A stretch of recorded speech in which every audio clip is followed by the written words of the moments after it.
ॐ स्थापकाय च धर्मस्य सर्वधर्मस्वरूपिणे अवतारवरिष्ठाय रामकृष्णाय ते नमः.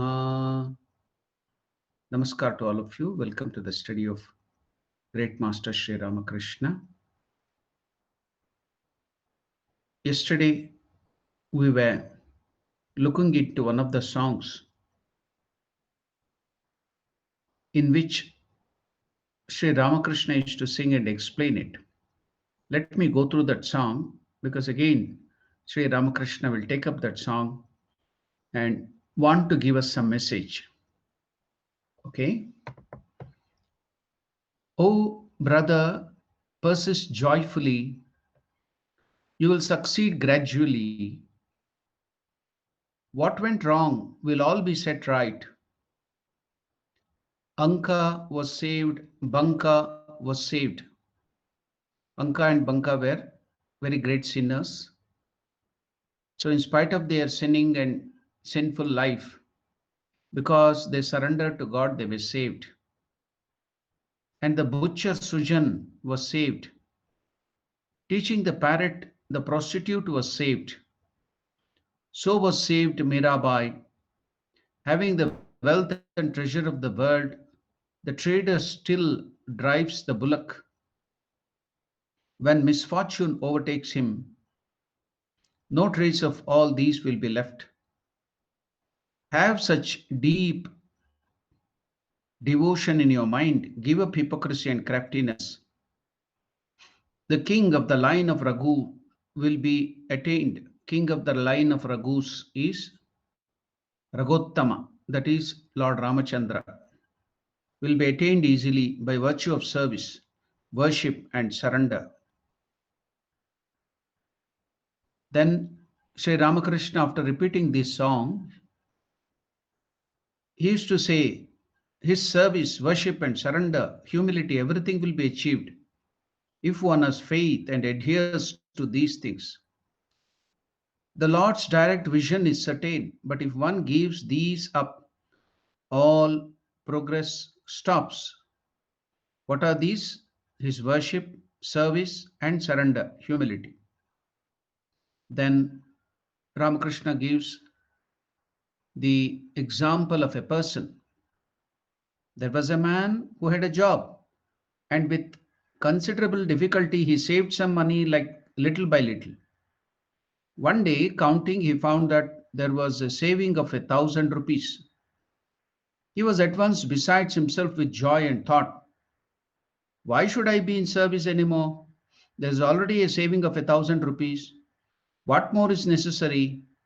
Saying so, he gave up the job. A puny man with a puny ambition. He was puffed up on account of this paltry sum and looked down upon others. But how many days will it take to spend 1,000 rupees? It got exhausted in no time. He then fell on evil days and had to dance attendance on office superintendents for a job. It will not be to do act thus. One has to wait patiently at his door. So through this story, Ramakrishna is trying to tell us about the quality of perseverance, hope. You should never give up any endeavor just because you have progressed a little forward in spiritual life.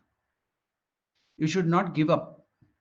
You should be persisting. You should be persevering. You should be continuing. Just a little progress in spiritual life, you get some vision or something, then you think, oh, you have gained everything and just stop everything. It should never happen. You should persevere, go on, go forward. Ramakrishna used to tell again and again, higiye jao, go forward, never stop. So you should not be satisfied with puny things. That's why you can see the words of Sri Ramakrishna, a puny man with a puny ambition. Even if you take from the worldly point of view, if you want to gain a lot, then this puny mind and puny ambition will not do. Even if you want to become a great businessman, if you want to become a great leader, if you want to become a great scientist, then it doesn't do with smaller things. You should have higher ambition, you should have higher efforts, should never give up with smaller things. So that is what Sri Ramakrishna is telling. Then let us see what is Sri Ramakrishna trying to tell us. Some more things. Again, Sri Ramakrishna, while singing this song, and particularly when the line comes, you will succeed gradually. You will succeed gradually. When these words came up, the master would suddenly say, ah, why gradually? Why slowly? Why gradually? One should not be lukewarm in devotion.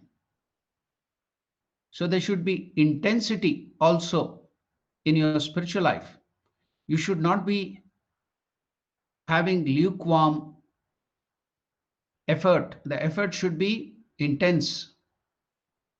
So when the sentence, you will succeed gradually, Sri Ramakrishna would suddenly say, ah, why gradually?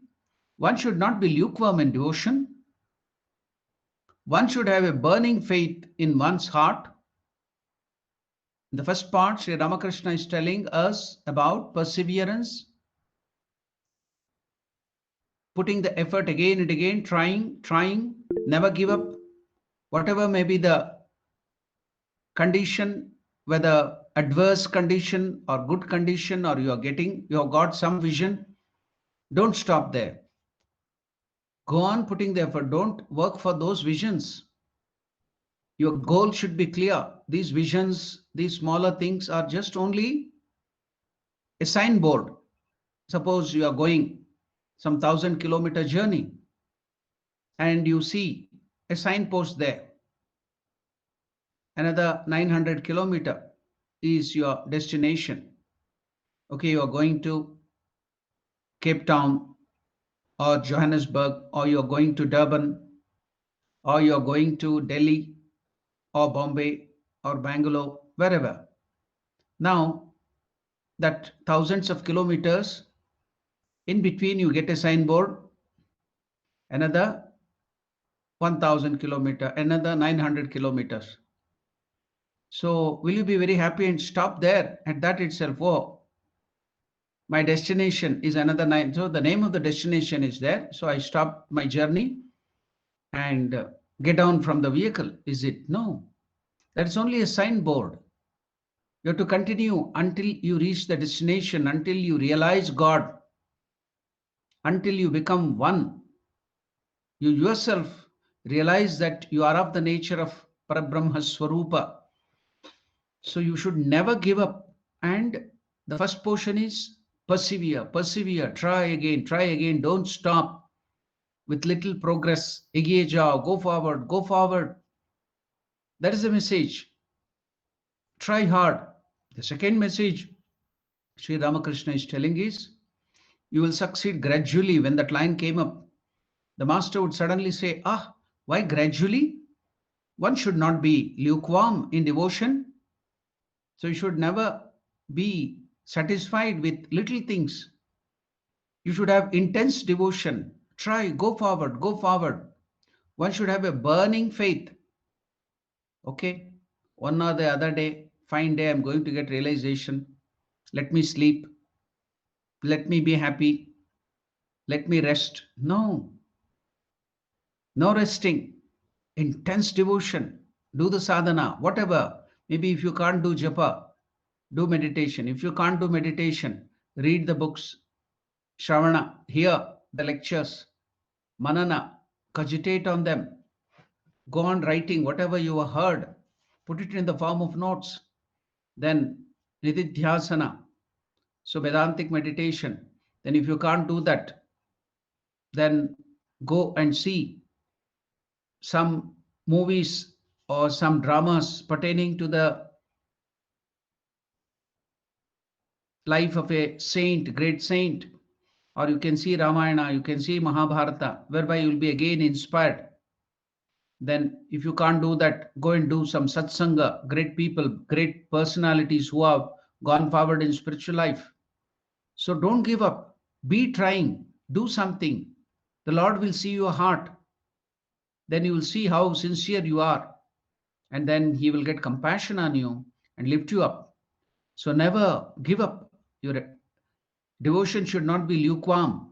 In devotion, why gradually? One should not be lukewarm in devotion.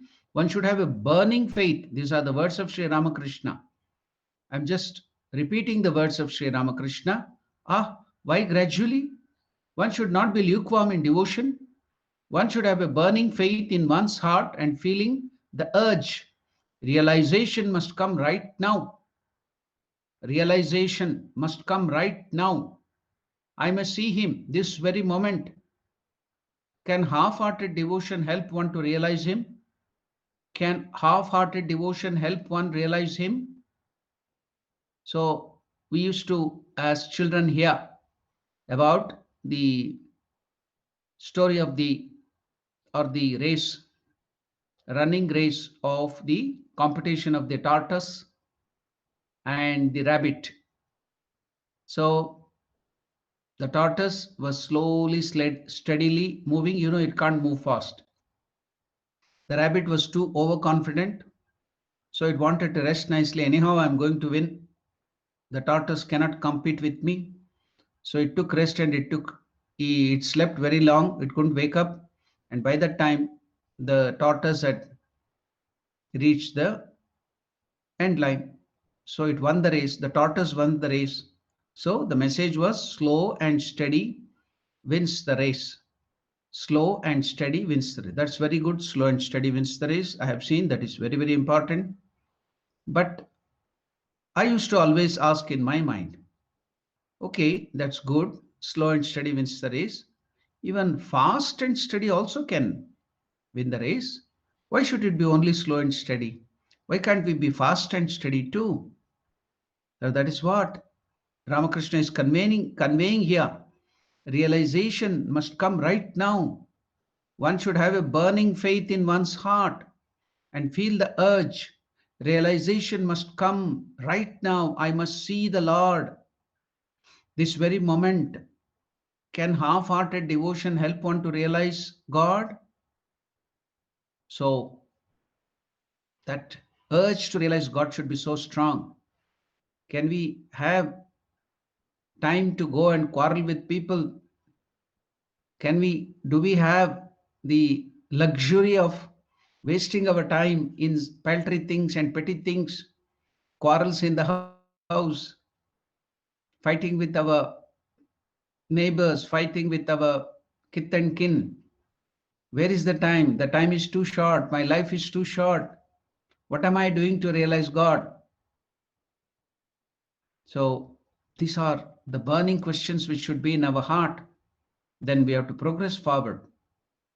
Realization must come right now. I must see Him this very moment. Can half-hearted devotion help one to realize Him?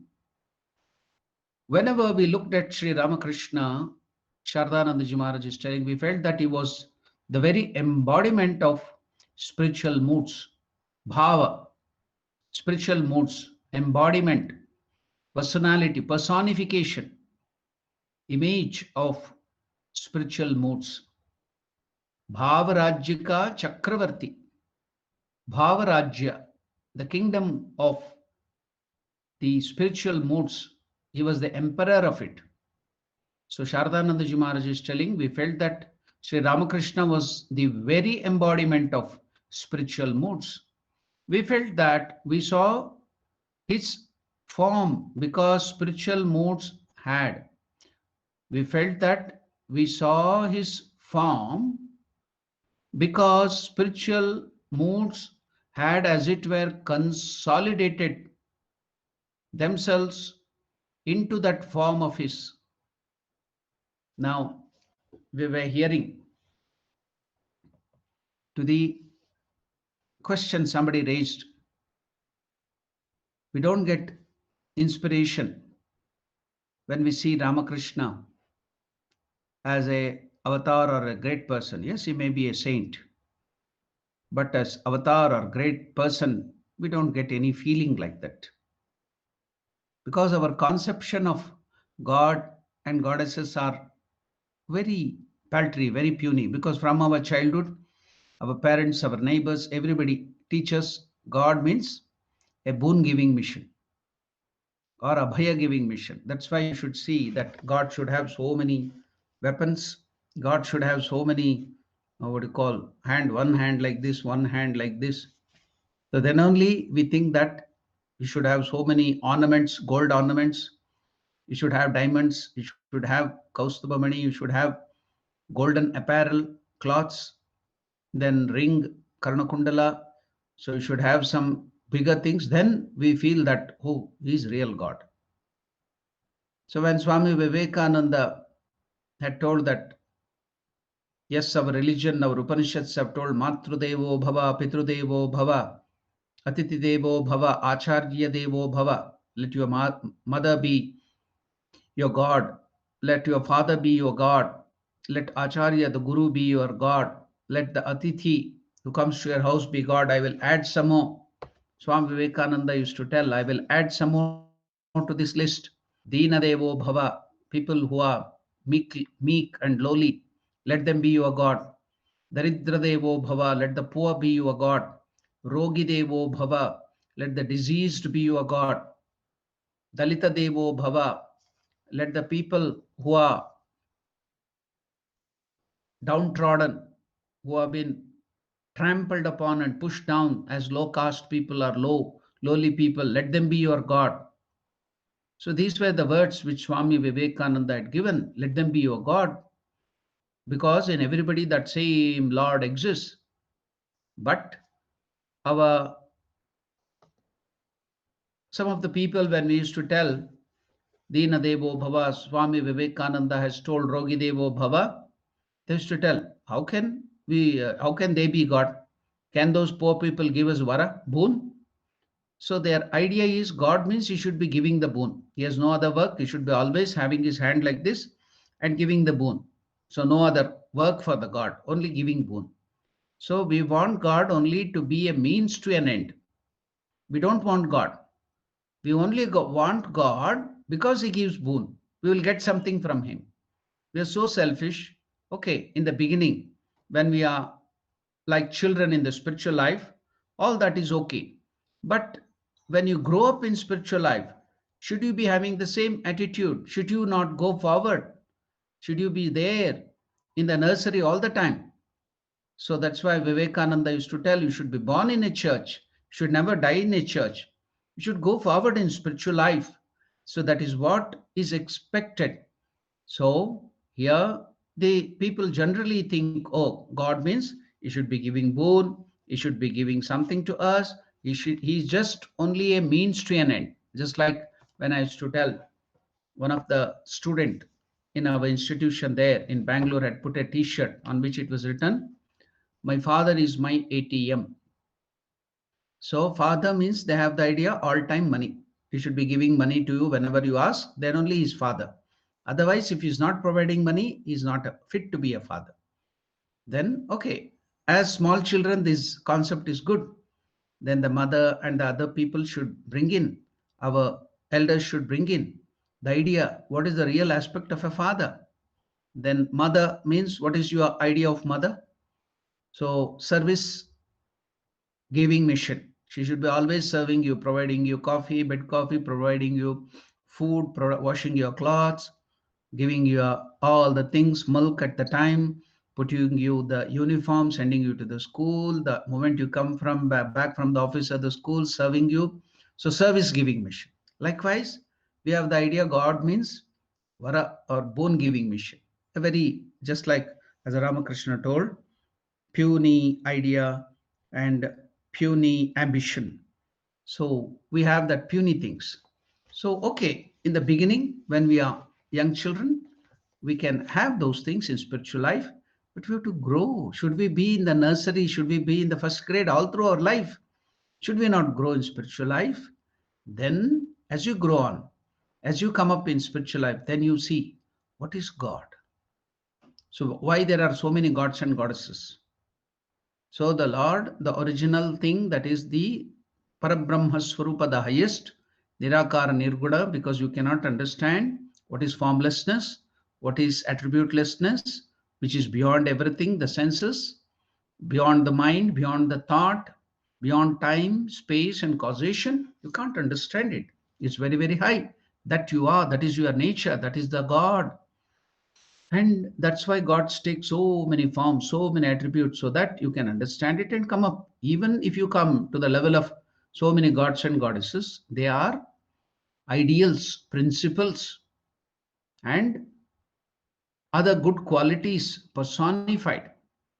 Just like, why do you worship Ramachandra? So you should see in the image of Ramachandra, always he should be carrying his bow. Even while you are sleeping, all the time, 24 bar 7, he should be having a bow, Kodanda. Why? He should be always protecting you. So you should be always having a kirita, headgear, or whatever you call crown. He should be always having the ornaments. Even he can't go to rest. While even sleeping, you should have a kirita. Otherwise, you cannot identify him. If you want Kali, that she should be always opening her tongue. So without opening her tongue, you can't identify her as Kali. So like that, we have a very peculiar concept. Okay, in the beginning of the spiritual life, that's all good. But as you progress, they are all gods and goddesses, which we see in our Hindu pantheon, like Shiva, Parvati, Subramanya, Ganesha. They all represent some qualities, the attributes in perfection.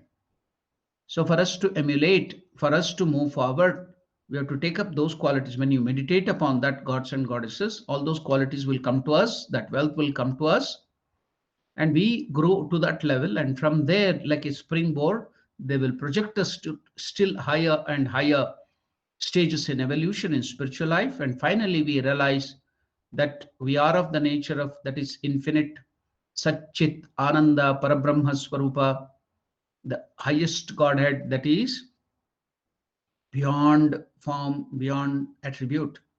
So until then, we have to progress on, no stopping. But in the lower strata, the lower rung of the ladder, yes, I can understand all these. You need some higher things, or you need some things like external manifestation with so many ornaments, with so many armaments, with so many hands, thousands of hands. So if you see Ramakrishna sitting there with ordinarily with a very small cloth on his body, you feel, oh, what kind of God is he? But he is the king, he is the emperor of the world, spiritual world.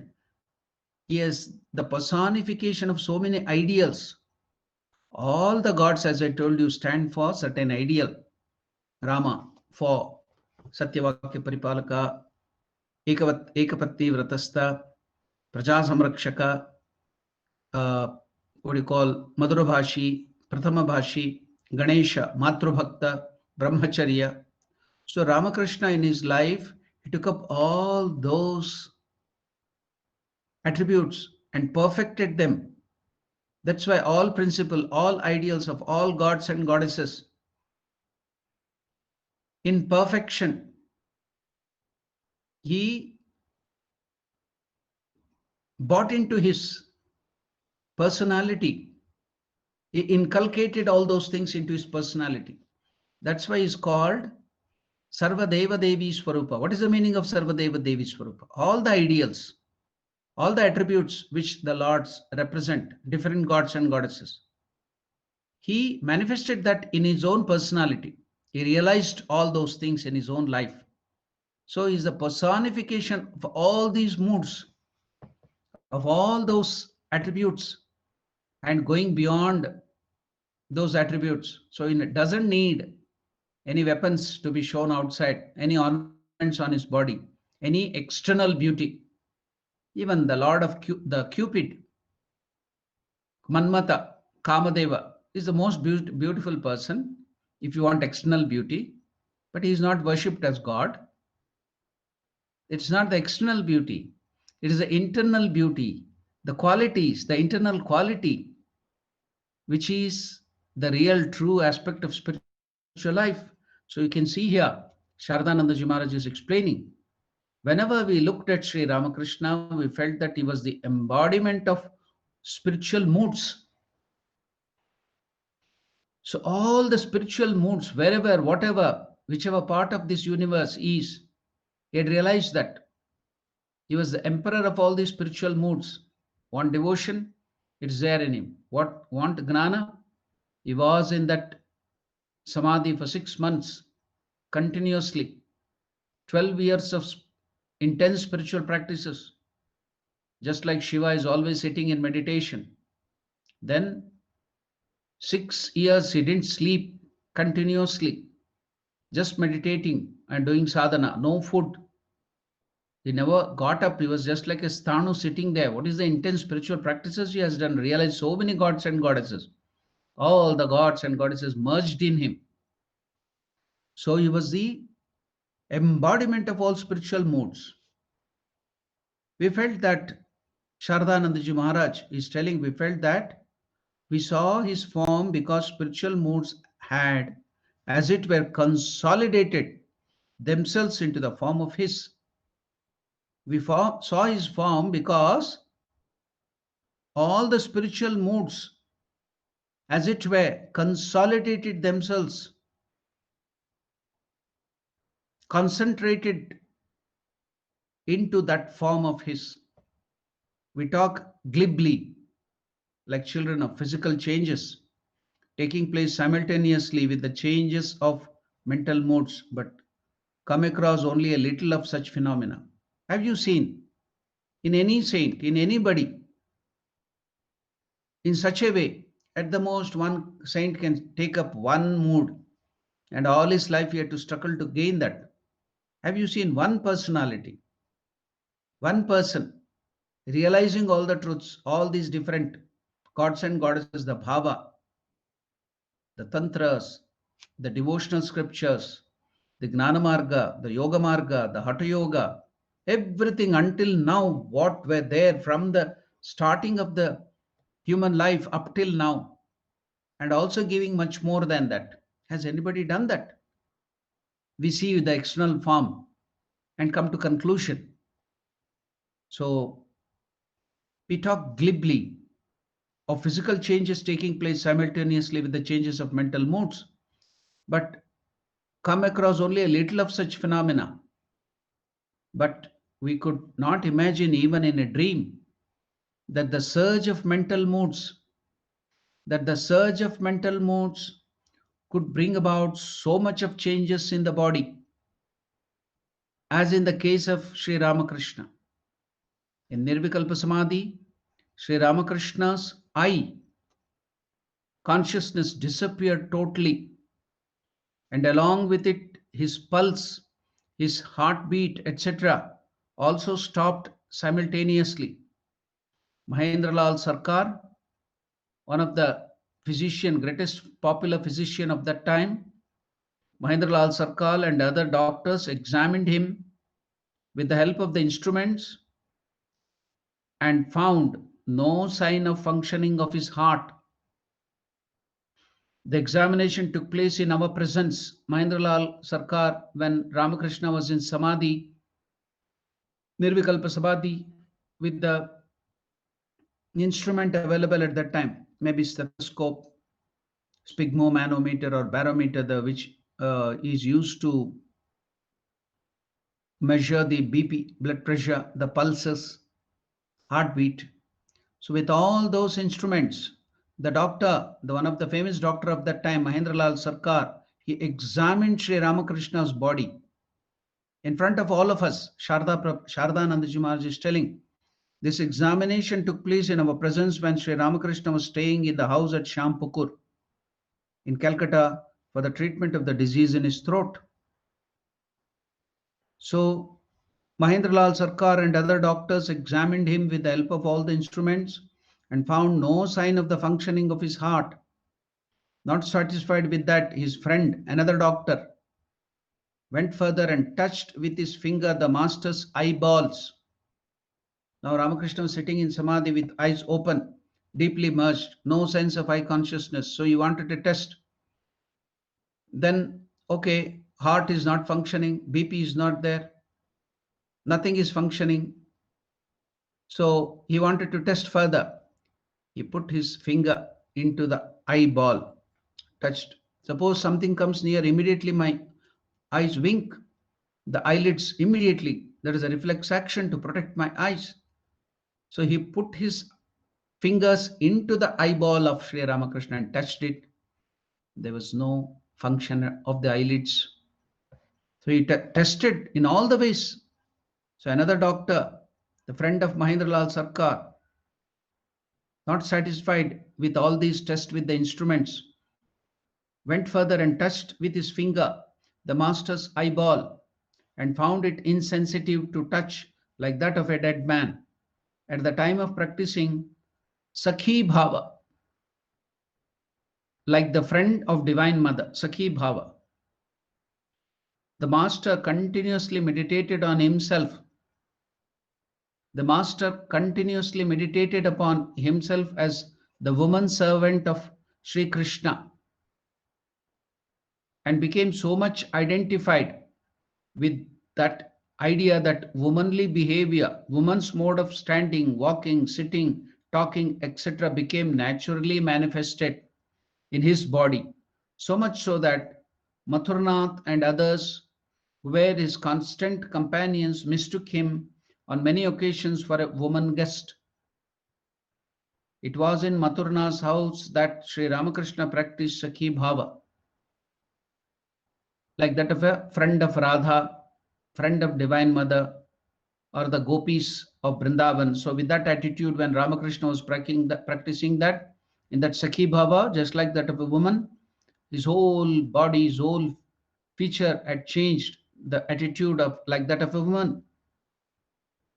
We have heard so much from Sri Ramakrishna and have ourselves seen so many similar phenomena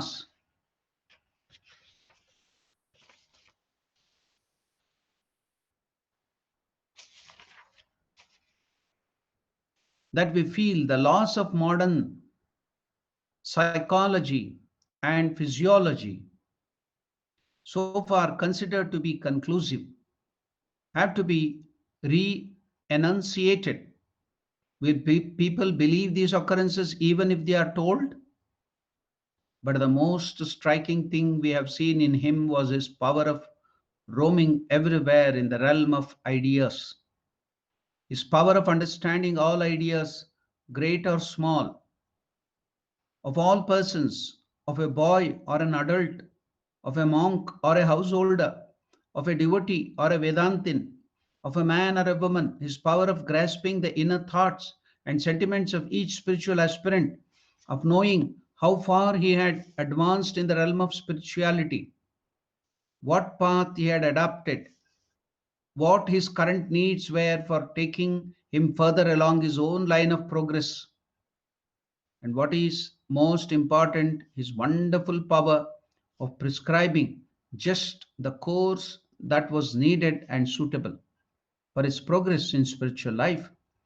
When we deeply think of these things, it seems to us that Sri Ramakrishna had previously experienced in his life the whole range of ideas, past, present, and future without exception, that he had stored in his memory with the entire and detailed history of each of the states from the time of its appearance to that of its disappearance.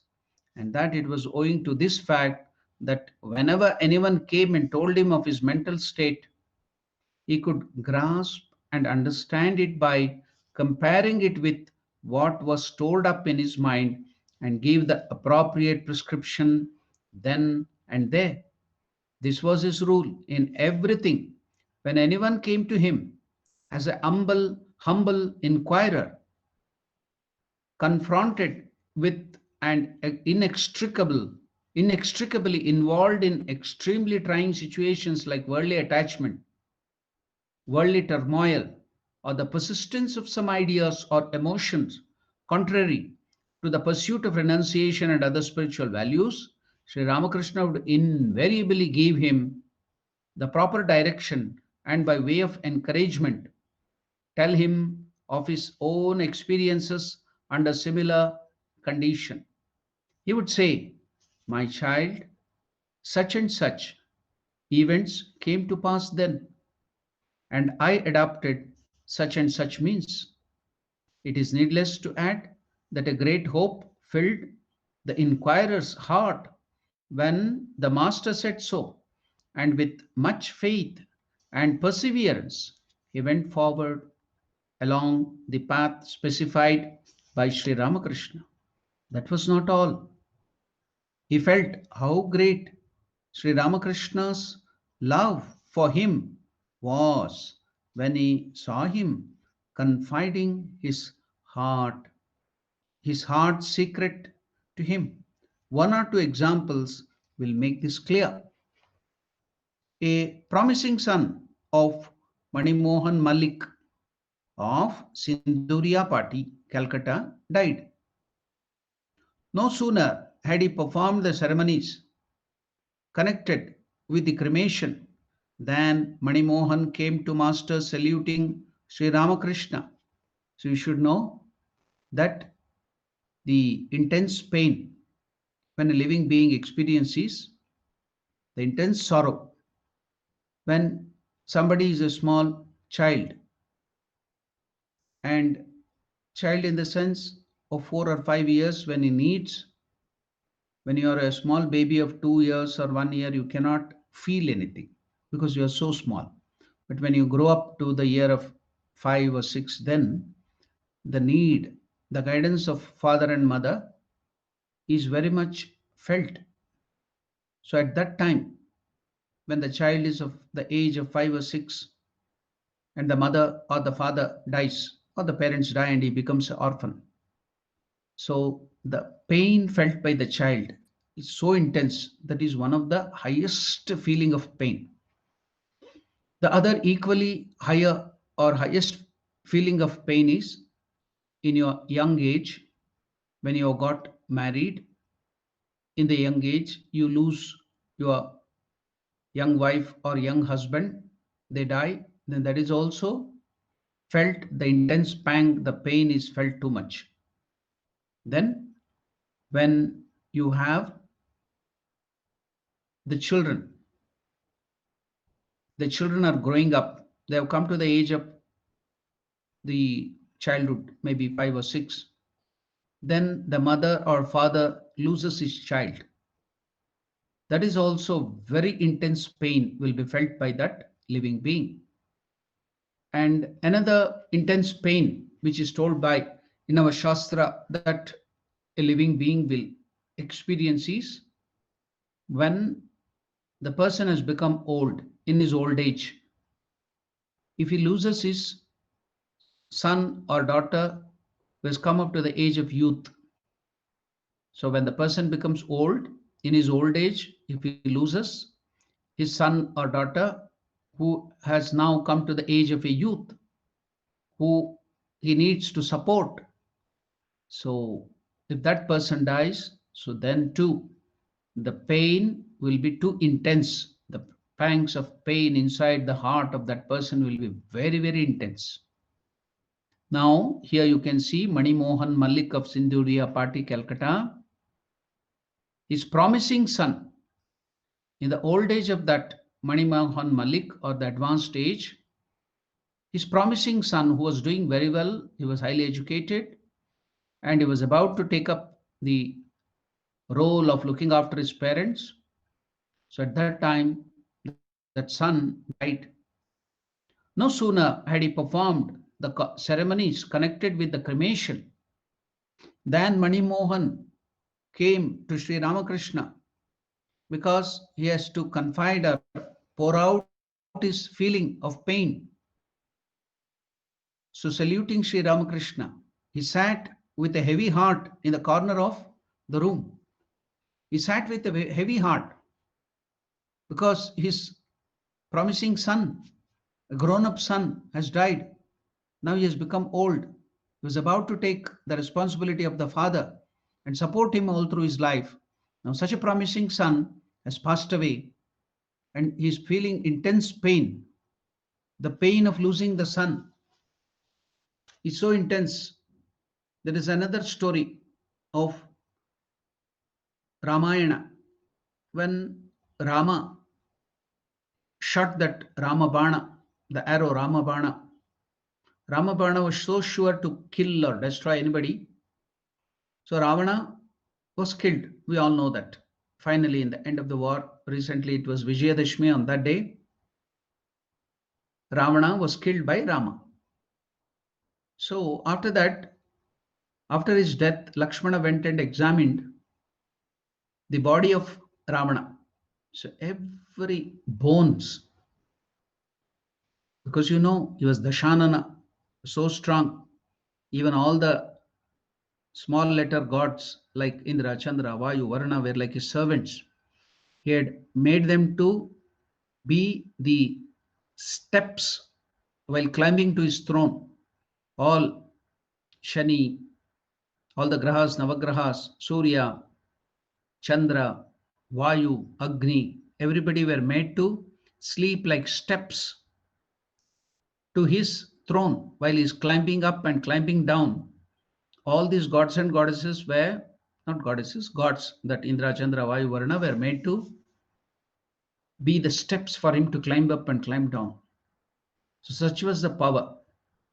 Now seeing that all his body, the bones had so many pores, they were all having so much of holes, pores in it. Lakshmana got surprised. He told, "Oh, Ramachandra, my dear brother, you are so great. Every pores, every bone has been broken. What great your strength is, which all these gods and goddesses couldn't do to Ravana. You have done, an ordinary man, my brother, elder brother, have done this." Then Ramachandra told, "No, that is not my arrow, it's not my strength. Ravana was already dead because he had lost so many of his sons, like Indrajit, and so many, he had so many wives, he had so many sons. All the sons were dead in the war. So that pain of the separation from the son, especially, or children, will be so intense. So that had already killed him. So my arrow was just the last straw on the camel's back. He fell down dead, that's all. So that Putra Shoka, which is very, very intense, Putra Shoka, that had already destroyed so many sons of Ravana, had died. So that had already killed him. These were the words of Sri Ramachandra to Lakshmana. So this person, this Mani Mohana Malik, whose promising son had died, so he's come with a heavy heart, with so much of pain. So he sat there with a heavy heart in the corner of Sri Ramakrishna's room in Dakshineshwar. He saw many inquiring devotees seeking after truth, men and women sitting in the room, and Sri Ramakrishna was talking to them on various spiritual topics. He had sat for a short time when Sri Ramakrishna's eyes happened to fall on him. Now, anybody of any spiritual mood or any spiritual development comes to him, he could feel, he could see what is the state of development, and he would help him in that way. Now he saw this Manima. Where is the question of spiritual mood? He could see how much of pain he was undergoing. He has not opened his mouth. Mani Mohana Malik has not at all told anything about his heavy heart. Ramakrishna could understand, let alone spiritual mood. This is intense worldly pain which is happening in his heart. As soon as Sri Ramakrishna's eyes happened to fall on that person with so much of Putra Shoka, the pain, and with a nod of his head, he asked him, "Well, why do you look so sad today?" In a choked voice, Mani Mohan answered, "So and so, naming his son, died today." Seeing his haggard appearance and hearing his choked voice, everyone in the room was dumbfounded and sat speechless. They could also feel the pain. So, when somebody else is in pain, you cannot but also feel the same pain. When somebody else is in joy, you can also feel that joy. Everyone felt that any word of consolation could not assuage the deep pain and agony raging in his heart. Nevertheless, they began to console him in words such as, "Such is the way of the world. Everyone must die someday. Whatever has happened cannot be undone by shedding tears 1,000 times. Therefore, give up grief, have patience. From the beginning of the creation, we have been consoling men and women struck with grief in these words. But alas, how few are the hearts that are thereby consoled. And how can they be? It is only when the three things, our minds, our words, and actions, are inspired by the same feeling, kaya, vacha, manasa, at the level of thought, at the level of words, at the level of deed. If they become one and then you feel, then the other person can understand that and his feelings will be assuaged. We just tell something glibly out in our mouth. We have memorized something like parrots and we just advise other people. It doesn't make any impact. So it's only when the three, our mind, words, and action, are inspired by the same feeling that our words can touch others' heart and raise similar waves of feeling there. But with us, this qualification is altogether wanting. We say the world is transitory, but we have so much of intense desire to enjoy this world. But we advise to others this world is transitory, but every thought and action of ours is contrary to this idea.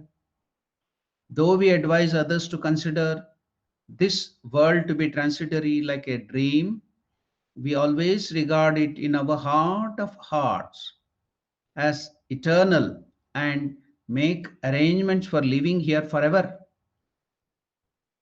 How can our words acquire that power to carry convictions? Because we feel something, we tell something, we do something. There is no cohesion at all. That's why if you go to the psychologists, they will diagnose all of us as split personalities. So husband went to the psychiatrist and asked him to diagnose him. He diagnosed him and told that he is a split personality. So he charged him 120 rands, or you can take 120 rupees for the consultation. Now, that patient who was diagnosed as the split personality, the husband, while paying his fees of 120 rands, he paid only $80 or 80 rands.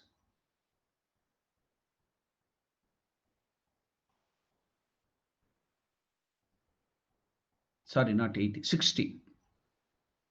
He paid half, 60 rands or 60 rupees. Then the doctor, psychiatrist told, how is that? You have given only half. I have diagnosed you. Consultation fees should be given. Oh, doctor, you diagnosed me as the split personality, isn't it? I have two personalities. So that one personality is me and the other personality, the best half is my wife. So you collected the rest 60 rands from her.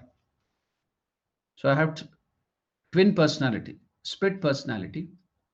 So one person is me. I've given that 60 rands to you. You collect the other one from my wife because she's the other split personality.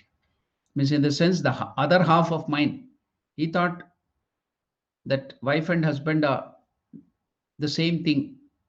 So I have this split personality. Half is mine and half is my wife's. So you collect the rest from my wife. So like that, we have so many split personality in us that we tell something, we do something, we think something.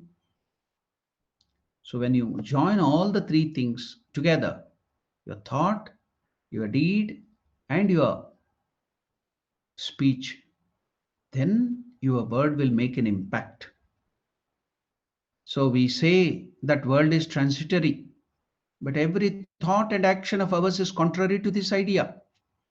Though we advise others to consider this world to be transitory like a dream, We always regard it in our heart of hearts as eternal and make arrangements for living here forever. How can our words acquire that power to carry conviction? Although all the others poured forth the hackneyed phrases of consolation to Mani Mohan, Sri Ramakrishna was all the time merely listening to his words of grief without speaking anything whatsoever.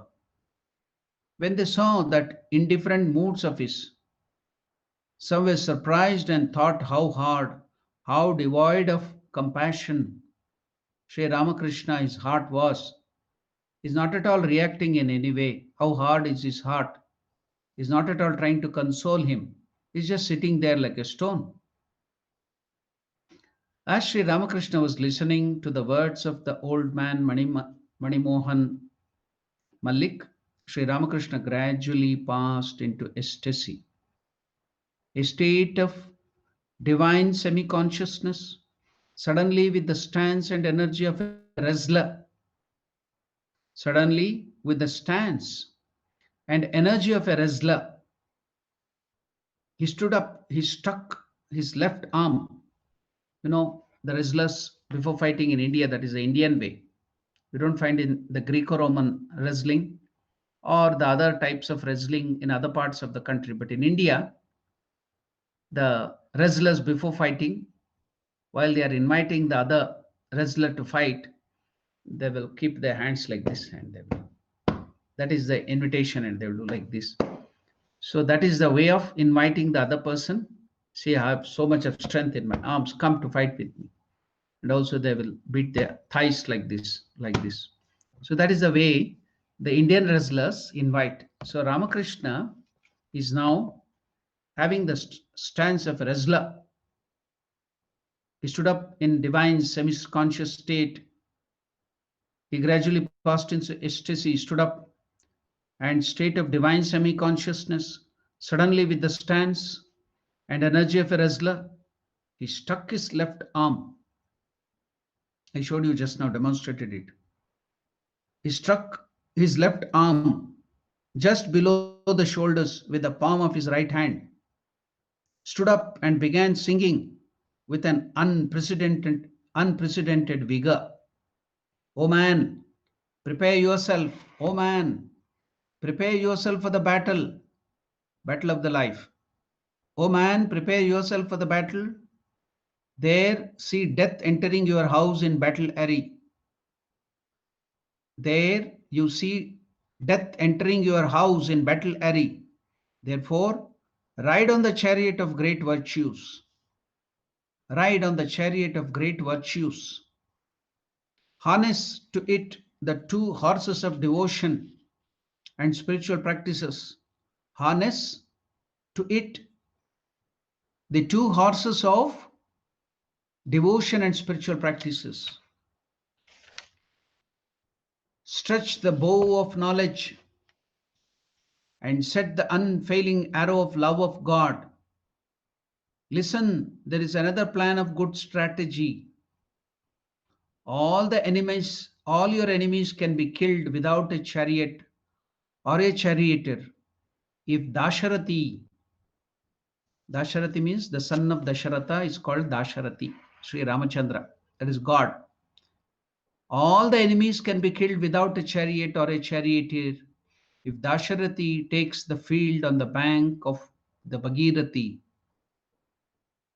So the composer, according to the orthodox custom of the time, composer mentioned their names in the last stanza, perhaps to indicate that the sentiments of the songs are directed towards themselves.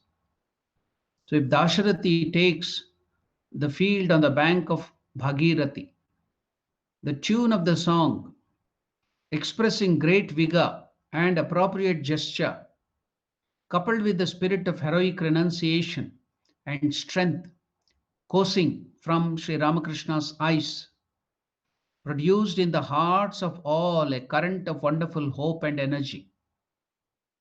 The heart of everyone was raised from the realm of grief and delusion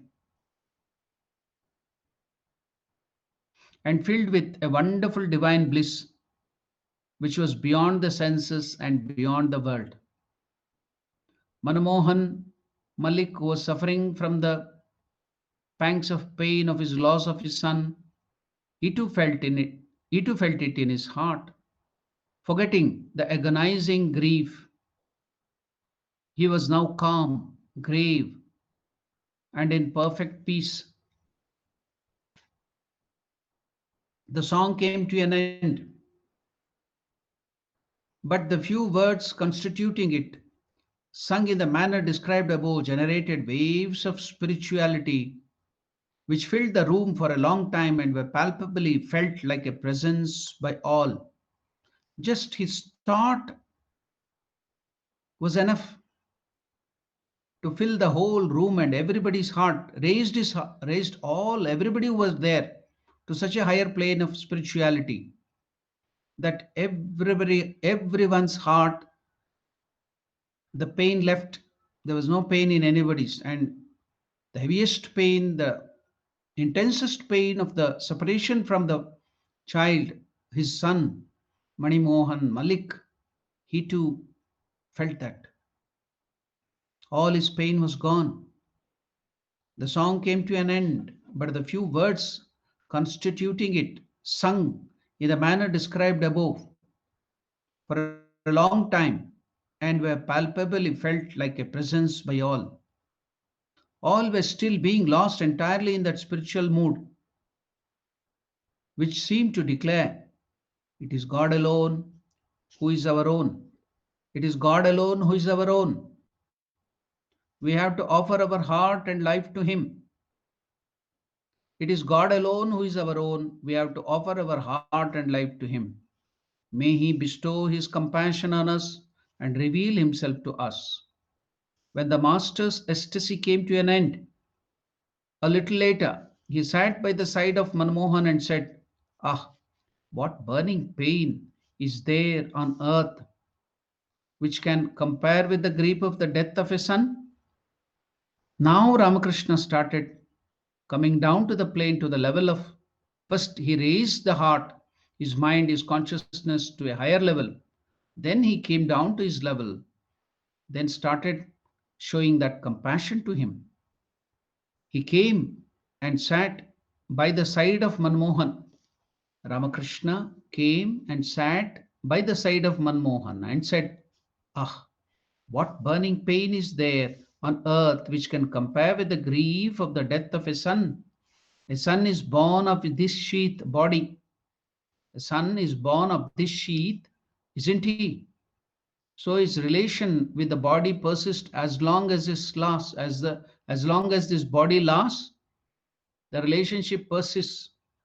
Saying so, Sri Ramakrishna began to describe to him so touchingly about the death of Akshay, his elder brother's son Akshay, as an example, that it seemed as if he was visualizing before his eyes the death of his relative Akshay Kumar.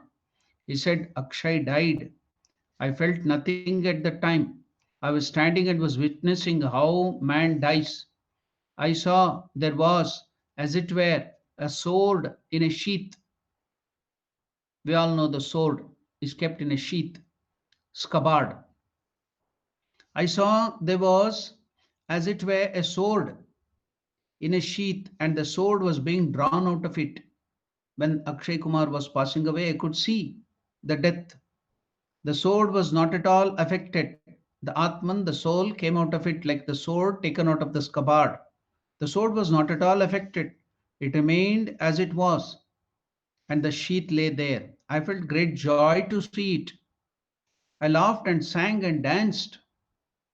They then burnt the body and returned. The next day, I was standing there pointing to the veranda to the east of the room near the courtyard of Kali temple. And do you know what I felt? I felt as if my heart was being wrung in the way a wet towel is wrung.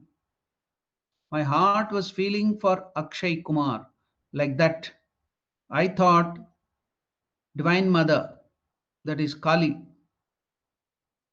I thought, Mother, this his body has no relation with, that is cannot retain even the cloth in it wears. What attachment can this have for a nephew? Now I cannot have attachment even to the cloth I wear on my body. My heart was feeling for Akshay so much, I thought, Mother, he is talking to Mother Kali. This, that is, his body, has no relationship with even the cloth it wears. What attachment can this have for a nephew? Still, how bitterly I feel for his demise. When it is so, even here with himself, if the case with me, who doesn't have even little attachment, how agonizing the pain must be to the householders, the ordinary people. Thou art showing that, aren't you, Mother? You want to show me how the householder feel the pain. So you wanted to make me experience that, understand, so that I can feel for their pain. So, O Divine Mother, my dear Mother, Kali, you are making me get this pain so that I can understand the pain of the householders or the people, the worldly people, how much pain they feel when they lose their kith and kin or near and dear ones. So that is the reason why you have brought this pain of Akshay Kumar to me. Otherwise, what attachment do I have to him? I don't have even the attachment to this body, to my own body. I don't feel for it. But why did I feel so much of pain at the loss of Akshay Kumar? Oh, Mother, are you showing this to me? So when it is so here with himself, how agonizing the pain must be to the householders. Thou art showing it that, aren't you? You want to understand. You want that I should understand so that I can feel the pain of others. Otherwise, I'll become hard-hearted. I become too dry. That's why we want me to feel that pain, how the other people feel for that. But do you know, continued Sri Ramakrishna a little later, those who take refuge in him, those who take refuge in him, the Lord, do not sink to the bottom even on account of this unbearable grief. You have to note this. You have to copy it and keep in your heart. Should never forget this statement. You can jot it down, because that's what I will be always telling. Shravana, Manana, Nididhyasana. You have to jot it down in your heart. You have to write it down in your diary. These words, so many beautiful words are coming out of Sri Ramakrishna's sacred mouth. What is that? What a wonderful statement Sri Ramakrishna is making. Those who take refuge in him, those who take refuge in the Lord, do not sink to the bottom. Do not sink to the bottom even on account of this unbearable grief. Even more greater grief than this, if it attacks us, even then, if we take refuge at the feet of the Lord, that person do not sink to the bottom even on account of this unbearable grief. I'll repeat it again. Sri Ramakrishna is telling, but do you know, continued Sri Ramakrishna a little later, those who take refuge at the feet of the Lord, those who take refuge in him, do not sink to the bottom even on account of this unbearable grief. You should remember the words of Sri Krishna in Bhagavad Gita. Sarvadharman parityajya mamekam sharanam vraja aham tva sarvapapebhyo mokshayishyami. Forget all the duties and other things. Take refuge at my feet. Aham sarvapapebhyo. All, whatever you might have committed, any sins, will forgive. I'll remove all those things. Mokshayishyami. And liberate you. These are the promising words of Lord Krishna. So the Lord is promising, the highest God, Parabrahma, is promising you through the mouth of Krishna. Hamsa aham tva sarvapapebhyo mokshayishyami. So here Ramakrishna is giving the same statement in a different way. But do you know, continued Sri Ramakrishna, those who take refuge in him, the Lord, Do not sink to the bottom even on account of this unbearable grief. Nahi kaschid durgatim tatagachati. Again, Krishna tells, one who has taken refuge in me, Durgati, you will never go down. Same words here, you see. One who takes refuge in him, do not sink to the bottom even on account of this unbearable pain. So they regain their balance after a few tossing. They regain their balance after a few tossings. Persons of small capacity, like small vessels, lose their control, their balance altogether and go down. Haven't you noticed the plight of the small fishing boats when steamers pass through Ganga? It looks as if they are lost and are gone. Some are capsized altogether. The bigger vessels carrying tons of loads regain their balance after a few tossings. But a toss or two must be felt by all. But a toss or two must be felt by all. But if you have taken refuge at the feet of the Lord, the toss or the pain may come, but it will not disturb you. There may be one or two tosses, and you'll regain back your normal composure. So before giving a beautiful example from the life of a saint, a lady saint, I will again repeat those assuring words of Sri Ramakrishna. But do you know, continued Sri Ramakrishna a little later, those who take refuge in him do not sink to the bottom even on account of this unbearable grief. They regain their balance after a few tossings.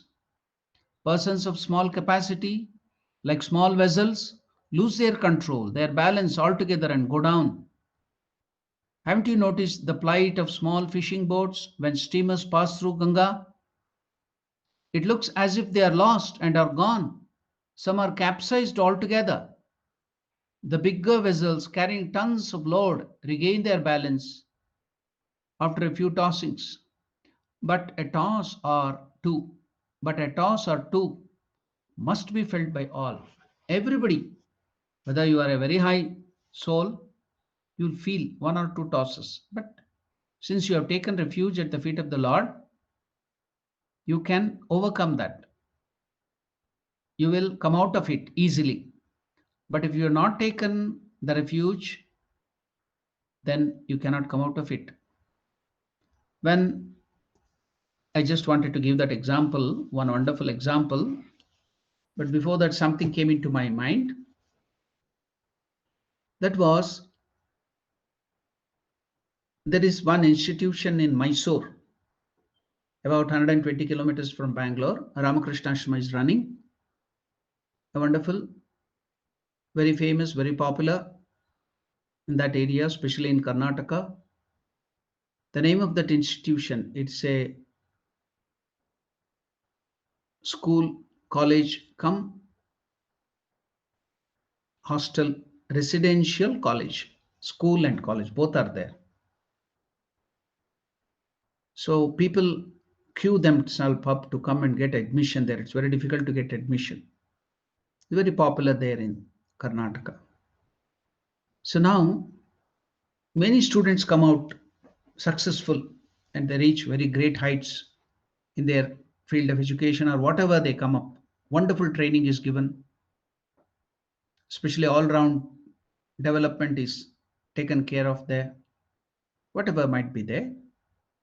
But some students, when they come out of the institution, until they are in that institution, because of so many restrictions, so many training, they are not exposed to anything outside. The moment they come out to the world and they see this free world, they come into the higher courses and colleges, no restrictions, no, nobody to take care of. So suddenly they say this wonderful, attractive world outside, and they go to the other extremes. They get into all the bad ways and they spoil their life. So this happening, though, you see, these smaller things look very big, but thousands of people have got very good life. They have reached their zenith in whatever spiritual or their worldly life, everything they have done very well, that will be not seen very much. But these problems, 10 or 15 problems out of the 1,000, looks very big.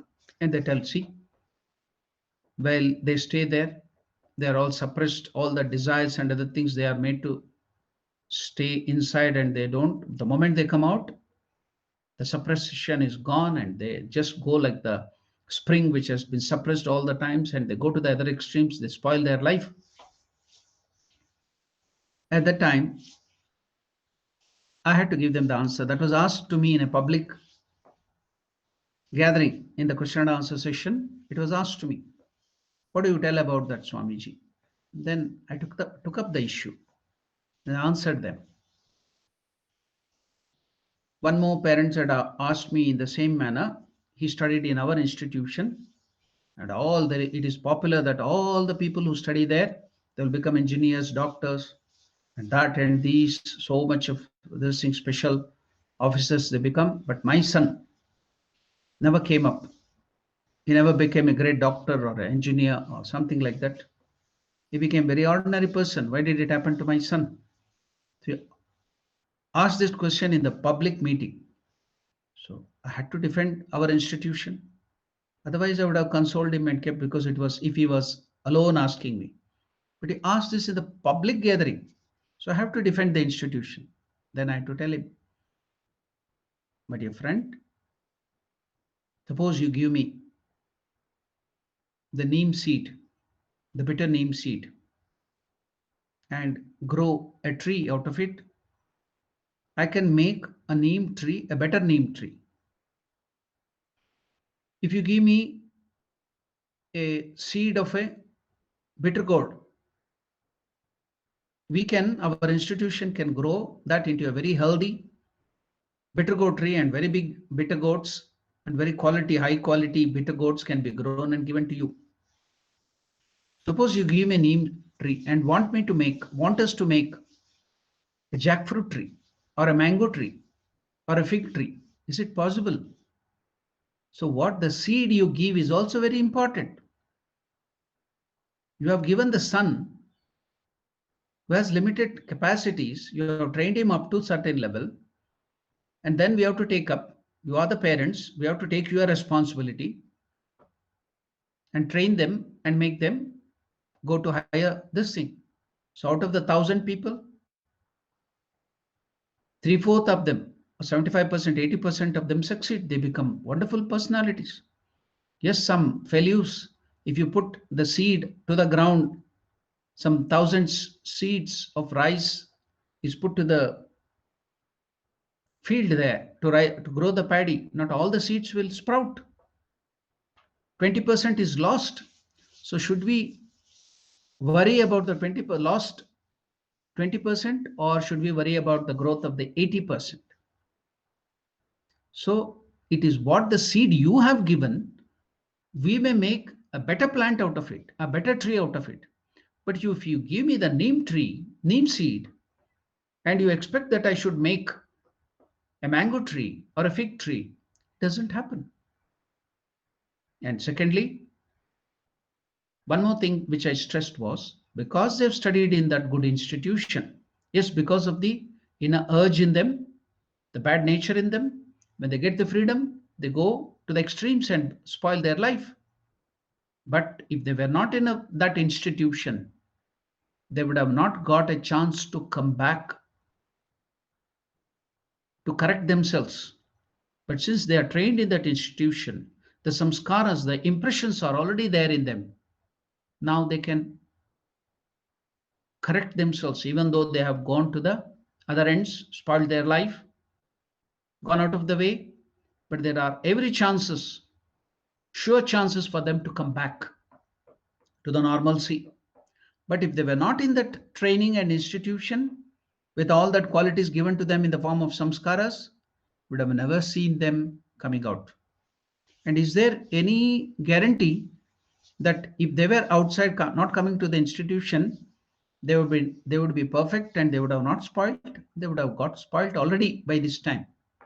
So here there is another chance of coming back, even though they have gone to the wrong direction. Because they have this training, they have every chance to come back and correct themselves.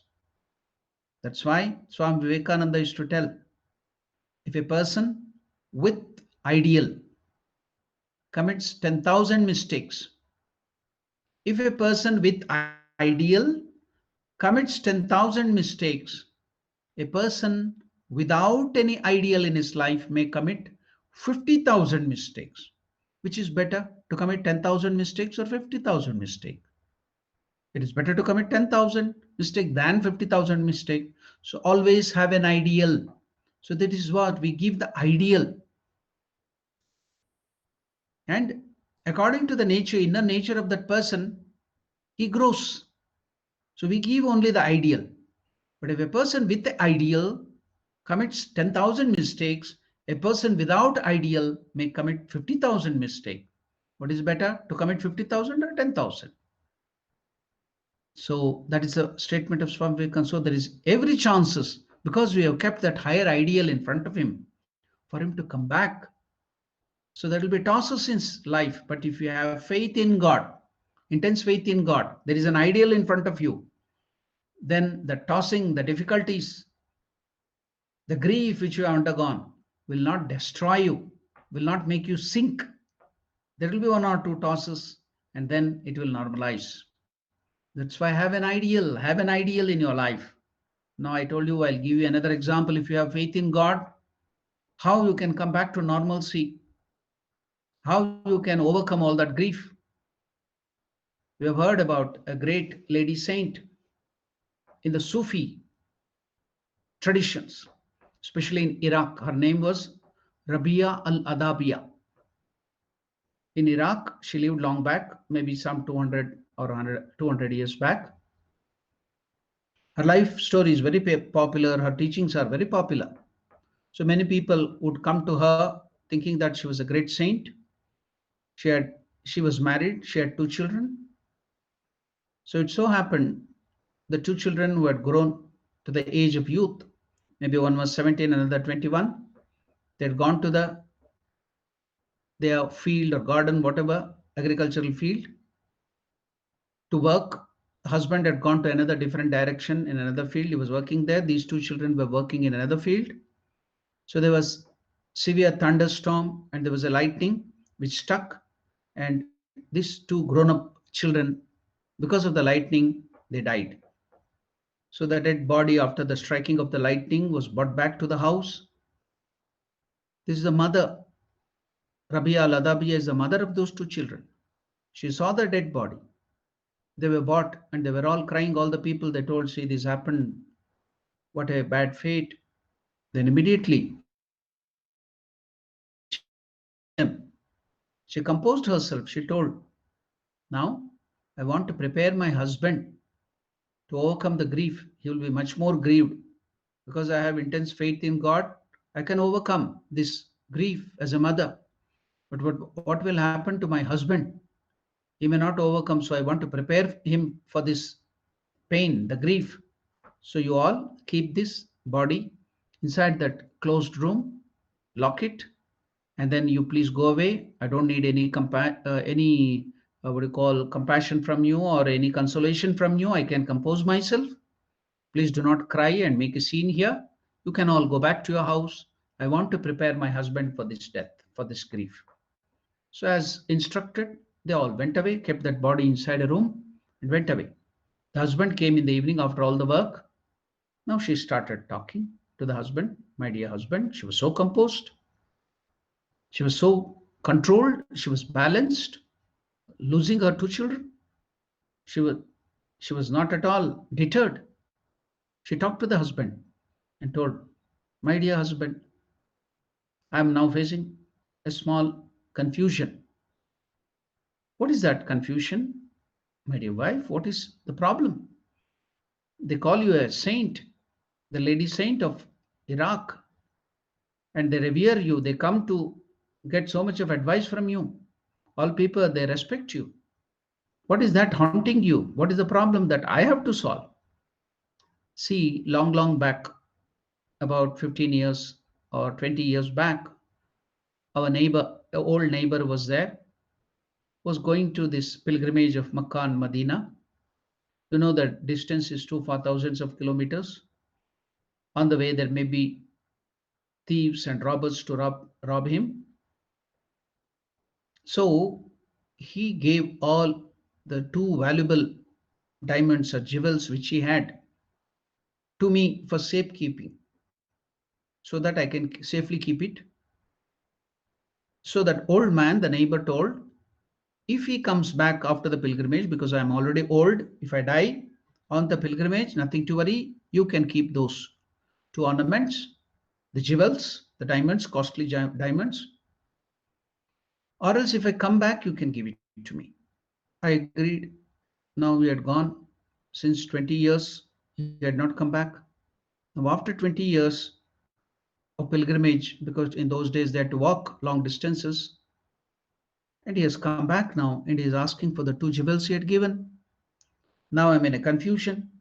After having those two jewels, the ornaments, the diamonds on my body for many, many years, now I've got developed attachment to it.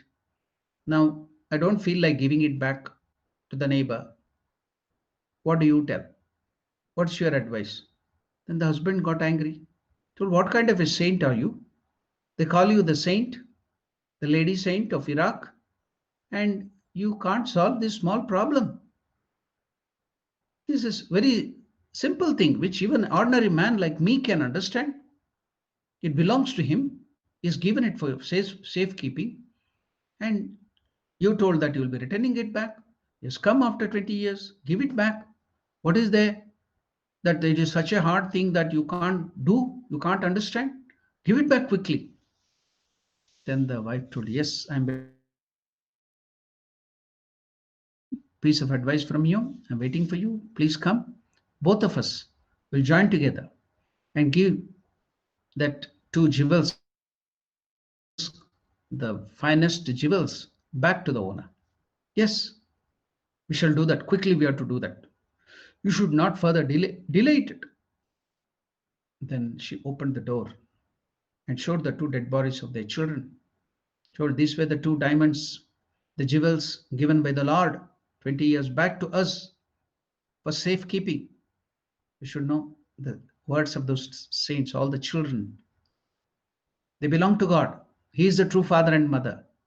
You parents are only safekeeping. You are trustees given for you to grow. That's all.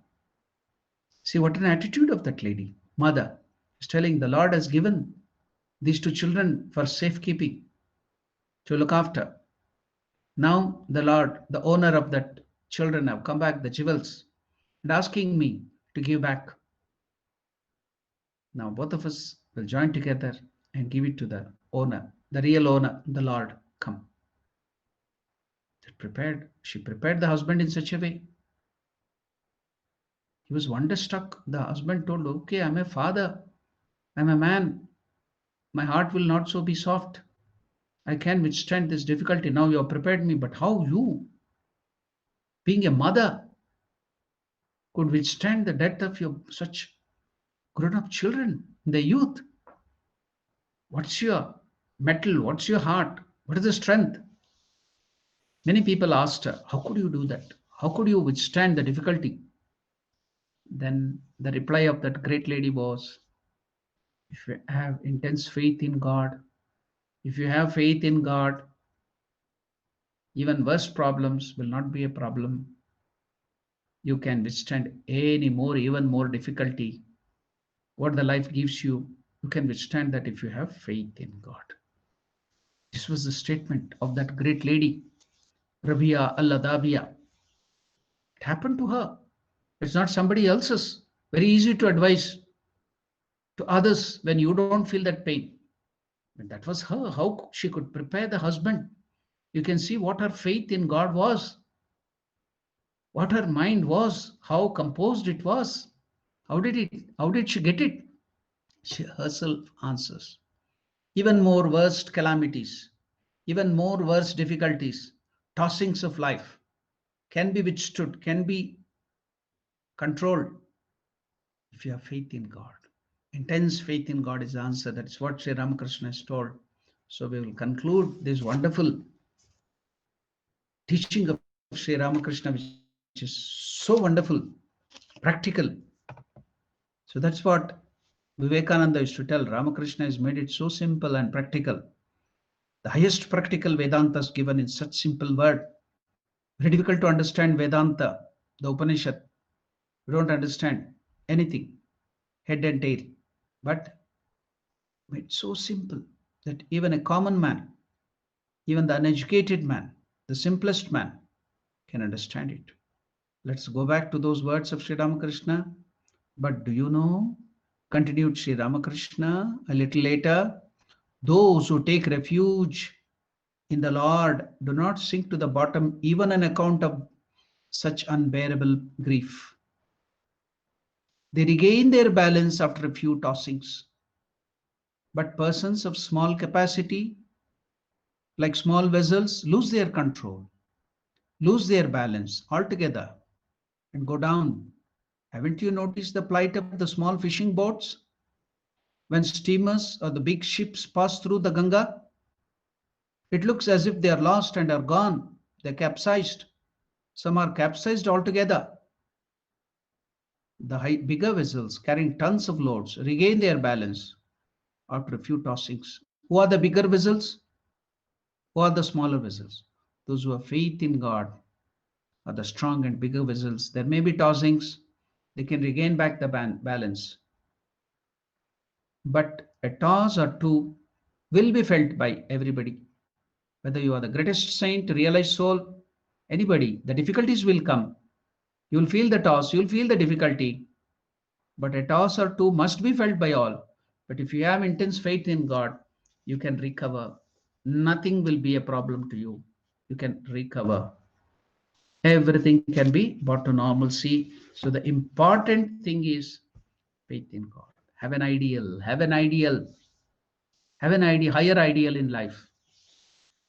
Okay, we shall stop our conversation with this wonderful ending. We'll continue the same thing tomorrow. That is Monday. So now it's time for, we have some more time left. It's time for question and answer. If you have any questions, I can answer.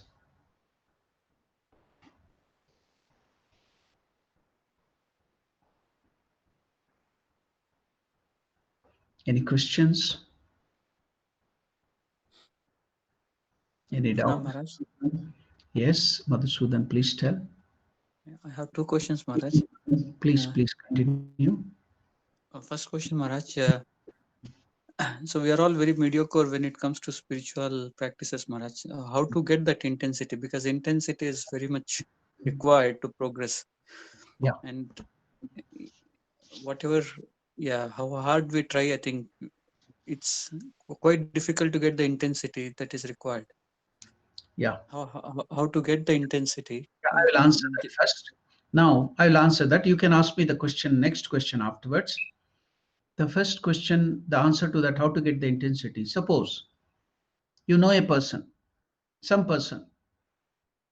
How will you respect, or how will you love to that person increase in intensity? With it is by the more and more you know that person, the more and more you come to know is a very good person with very good qualities and very good character. So the more and more character, the more and more good qualities you come to know, your intensity of love towards that person increases, isn't it? You start revering him, you start serving him. As and when your knowledge of that person, knowledge of his good qualities, knowledge of his greatness, you come to know more and more. So more and more your respect, your devotion, and your service and the intensity of feeling for him increases, isn't it? So if that is the case with an ordinary person, the same thing holds good with God also. So the more and more you know about the greatness of God through the Puranas, through Ramayana, through Mahabharata, through the scriptures, through the life of Sri Ramakrishna, teachings of Sri Ramakrishna, you go on reading, you go on knowing the greatness of God through the words. Now your intensity, your faith goes on increasing. So it is directly proportional. The more knowledge you get about God, The more you know about through different scriptures, the more your intensity, your devotion, your feeling for God, the faith increases. So it is directly proportional. The qualities, the knowledge, the greatness, the more you come to know, the more you meditate, the more you read, the more you hear, the more is your intensity and faith. So I think I have answered the first question. You can ask the next question. Or else if it is not answered, you can again ask the same thing in it. No, Maharaj, the first question, yeah, very much. It answers the question. Yeah. Thank you, Maharaj. And the second one is you said about slow and steady, but Ramakrishna again said, why slow? You can have the intent, or you can say, I want to realize God today. I want to see Him today. So Yeah. See, in the beginning, so when we are in the nursery, when we are in the kindergarten, slow and steady is good. But as you pick up pace, as you go forward in spiritual life, we should not be just in the same manner, just like Ramakrishna used to give the example of the moistened or wet flattened rice, avalaki. If you put water, it becomes too soft, naram. So you should not become too soft like that. So you have to be intense. You have to be up and doing. Whether you are making money, whether you are in the family, whether you are in the business, whether you are in a company. Now you can just look at your own life in the field outside. Because of the pandemic, so many people are retrenched. They are removed from the job. But some people are not removed. They are given. So there is that red status, the green status, the orange status. And the people who are working intensely, who are doing very good work, they are so indispensable, indisposable, that they will not remove them. They are not retrenched. They want them. They tell, please don't go out of a job. Even if they are put out of the job now, retrenched, they're immediately taken over by some other company. Why? Because of their intense hard work, intensity, isn't it? So if that is the case in the worldly life, what about in spiritual life? The same thing happens. So your intensity will help, fast or steady. So slow and steady, that's good in the beginning. You have to gradually progress. But as you gain pace, should you go back to again the slow and steady pace itself? Steadiness should be there. Slow thing in the beginning, yes, gradually increase the speed, then go on increasing, and you will reach the goal quickly. That's all. okay, Maharaj. Thank you, Maharaj. Yeah.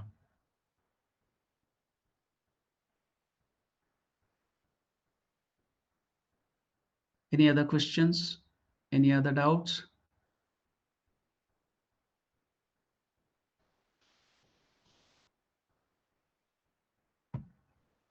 So if you don't have any doubt,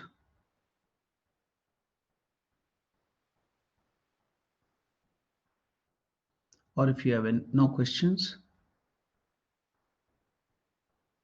I can wind up today's discussion with a closing prayer.